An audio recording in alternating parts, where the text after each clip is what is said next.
Hello everybody and welcome back to the channel. Today I'm going to be showcasing you all of my Josefina molds in my collection. I have not counted yet, but by the end of this video I will let you all know how many Josefina molds I have. I have way more than I thought I did, and I think as of right now I've only counted my Jess molds, so I think the Josefinas have surpassed the Jess mold, and that's kind of bizarre to me. So when I was little, I had 11 American Girls, as I'm sure you all probably know. I think I had like 3 or 4 Josefina molds, which is absolutely crazy to me, but I think it is the second most used face mold when it comes to the historical lineup. I can say that with confidence because I do own every single historical that has ever been released. I like the Josefina mold. It's like, I do not hate any American Girl face mold by any means. It's not one of my favorites. I think I'm kind of just like, it's somewhere in the middle of the lineup when it comes to this mold. This particular Josefina is a Be Forever Josefina, and she was my birthday present this year from my great aunt and uncle. My great aunt is also an adult collector, so I really just think of them whenever I look at her. And it's just really amazing to know that I have people in my family who enjoy the same stuff I do, especially when it's such a unique hobby like this. And it was really special. They did not have to gift her to me, and they did. So I have a very special attachment to this doll. Now, she was actually my second Josefina because my first one I did customize into Ariana Grande, who will not be in this video. I still have her, but she is not a doll I keep out on display anymore. I debated on selling her for a little while, but yeah, she's just kind of in storage with the rest of the dolls that I don't particularly consider parts of my active collection anymore, and or, you know, customizing parts. So anyway, with all of that being said, I'm going to kick things off here with the historicals and show you all of my Josefina molds. I don't think the rest of these will be done in chronological order, but my first Josefina face mold was Nellie O'Malley, and she was actually the second Josefina face mold when it comes to the historical lineup. As you all probably know by now, I exclusively collected historicals as a kid.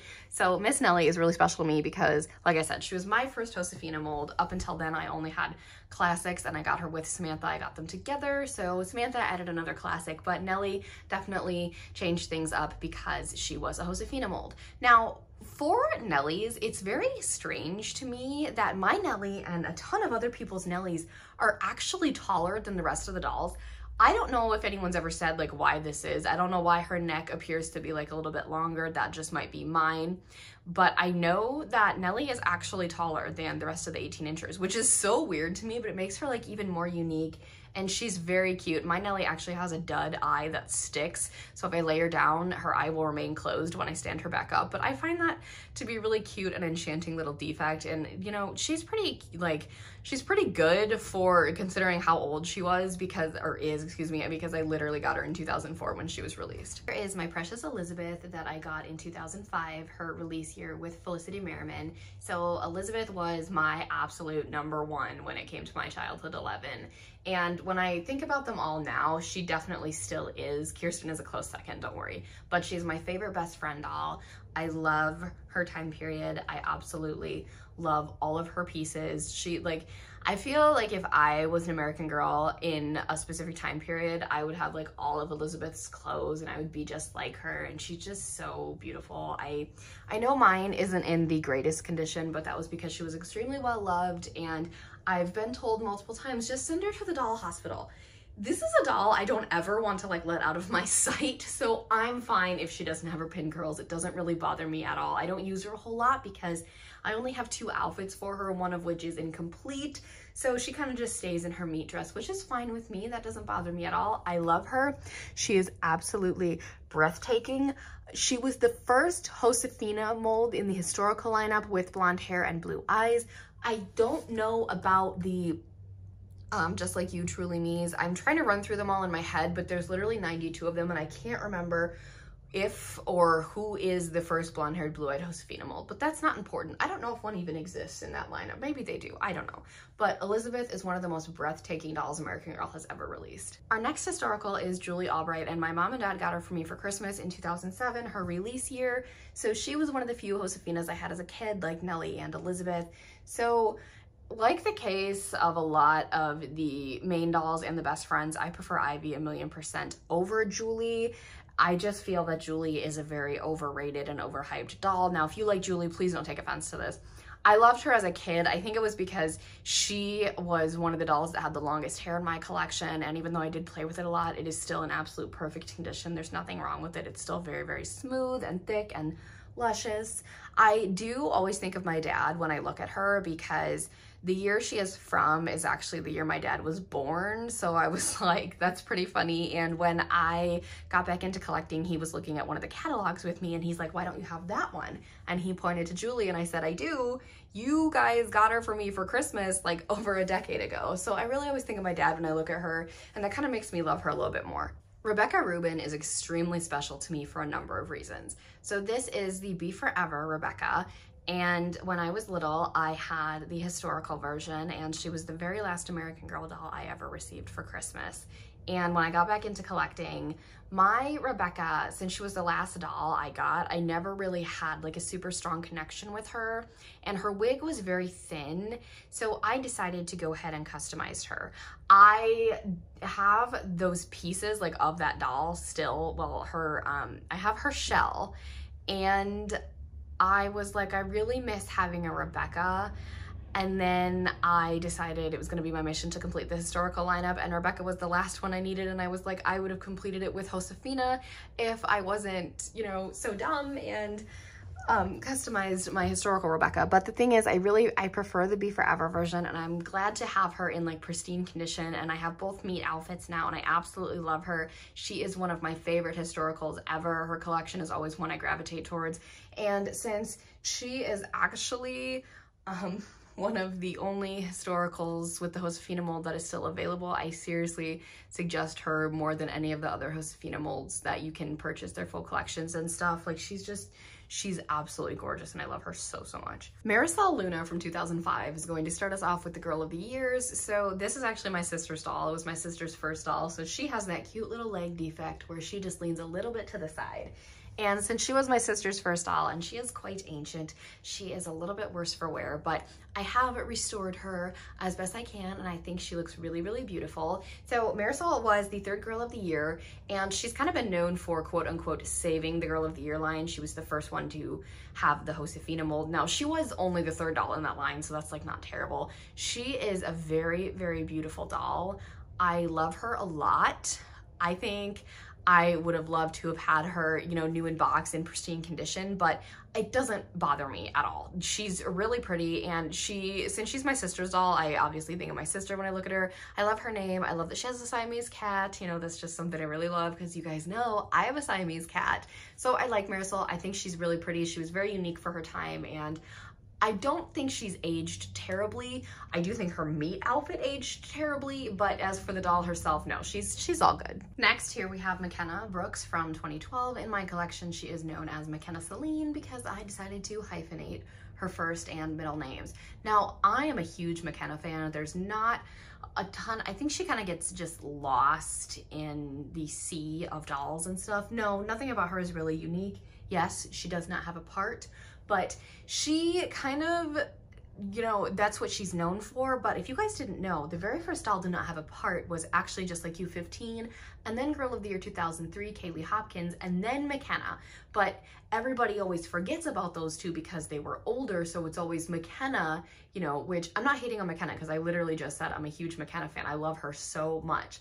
But I, you know, they just forget about the older two dolls, which is fine. But I think that since she is only like one of a few dolls from American Girl that does offer that feature, that makes her unique to her line and to the rest of the doll lines as well. I am missing a Josefina mold in between McKenna and Leah here, but here we have Leah from 2016, and she was the third doll I bought after getting back into dolls. Quick disclaimer, yes, I know the thing around her neck could be a headband as well. I think that's what it's supposed to be. I just prefer to use it as a necklace because I like her hair down like this. So Leah is one of my favorite dolls to photograph. She's actually the first doll I ever took out and photographed. Therefore, she was like my Instagram icon for a very long time. I love her. There is just something about her combination that makes her so good looking. Like, I don't know what it is. She's just very pleasing to the eye. I don't know. It sounds kind of strange, you know, saying that about a doll, but seriously, she's absolutely gorgeous. And looking at her in the little hut here, she's so freaking pretty, you guys. Up next, I want to introduce you guys to the reason we are sitting here today. This is Sophia, and she is my renamed Blair Wilson from 2019. I'm sure you all probably know this story by now. If not, here is a little quick summary. I did not collect dolls for 10 years. I randomly thought about them one day and went on the AG website. I saw Blair. I thought she was the most beautiful thing I'd ever seen. And since when I was a kid, the Girl of the Years were only around for a year, and it was like December 23rd or something, I was like, oh my God, like she's retiring soon. So 2 days later I went ahead, no, I actually bought her the next day. So I bought her on Christmas Eve, and she just completely opened up like my entire adult life to this whole new world of dolls. And it was absolutely crazy. And she does have my favorite skin tone and my favorite hair color. Now, if she had blue eyes, she'd have my favorite eye color, but she's absolutely perfect. I love her so much. I actually have 2 custom Blairs that you guys will see when we get to the customs section. Our last Girl of the Year to have the Josefina mold is Kira Bailey, but in my collection, she is known as Vienna. So I happen to love her a lot more than most people. She has one of my absolute favorite collections. If you couldn't tell, I have her big ticket item, and it's the only big ticket item I've ever purchased, and I love this freaking tent. So Kira, or Vienna in my collection, is actually twins with the only truly me in my collection that I have who has the Josefina face mold. I just realized that, and I thought that was pretty unique. Like I said, the only truly me in my collection with this face mold is Sienna number 83. She is my favorite truly me to ever exist. I think everything about her is just so unique looking. She's beautiful. She has an incredible wig. She's super fun to take pictures of. And the fact that she is the only, doll in my collection that has a twin, besides Vienna, obviously. I think it's really unique, and I love her so much. And I ordered her with 84 on their release day. Getting into customs, this is Cordelia, and she's a custom Blair that was made by Dallas Doll Co, and I actually won her in a giveaway. She is very unique to my collection because of her unique eye color and the fact that she has a peekaboo rainbow wig, but as you can tell, I hide the rainbow because it's not my favorite. But I knew I always wanted a custom Blair with blonde hair, and it was just so funny that I ended up winning this giveaway, and she actually arrived in the mail on my birthday, so she's pretty special. Here is Gemma, and she is a custom Grace Thomas with green eyes from Dallas Doll Co and a wig from Exquisite Doll Designs. She's still kind of finding her place in my collection. I'm not quite sure about her yet. Grace dolls do make really pretty customs, and I actually really like Gemma, and I like the way I straightened her wig, so she might be staying around for a while. Of course, you guys probably guessed it, her wig is not glued on yet, so I have to do that, but I think she's really cool, and I don't know, she's just very unique to the collection.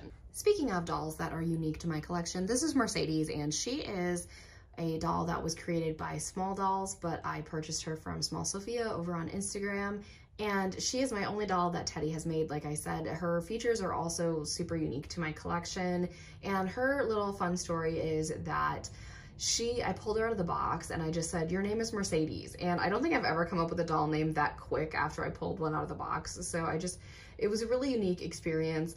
And I do not know, we think she is either a Luciana or a Marisol base. I do not know, and I haven't asked because I don't think every customizer remembers like what every single doll they made was, but I'm fine with that. I just know that she's a Josefina mold and she's beautiful. My most recent Josefina mold is Isla, and she's a custom Blair that was painted by Seb Repaints, and I purchased her from Pixie Meadow Dolls, and I gave her this wig from Dallas Doll Co. She is one of the few dolls in my collection that has the thicker non-AG wigs, which I am trying to cut back on, but I had this one on hand and I bought her without a wig, and I thought it fit her very diva looking face up. So I love Isla. She's really, really pretty. She's one of my favorites. We are ending my Josefina collection with the only World by Us doll I have. This is Yvette Peters. I love her. Her gray eye combination is very unique to my collection and AG. And of course, her hair is one of the most unique wigs American Girl has ever released. I love Yvette. She's absolutely stunning. And if you would like to get her, I seriously recommend her. She is just very, like I said, she's unique and she's gorgeous and she's 10 out of 10. Totally recommend. I forgot to film an outro, but it's fine. I actually have 15 Josefina molds. No, this is not all of them. This is just as many as I could fit in front of the hut. Let me know who your favorite Josefina mold is. Is it someone in my collection, or is it a doll that you own and I have yet to pick up? If you have not already, give this video a big thumbs up, leave a positive and polite comment down below, hit that subscribe button to join the fam, and tap that really cool notification bell so you can know the exact moment I post a new video. Have a blessed day, and I'll speak to you all soon. Bye, everybody.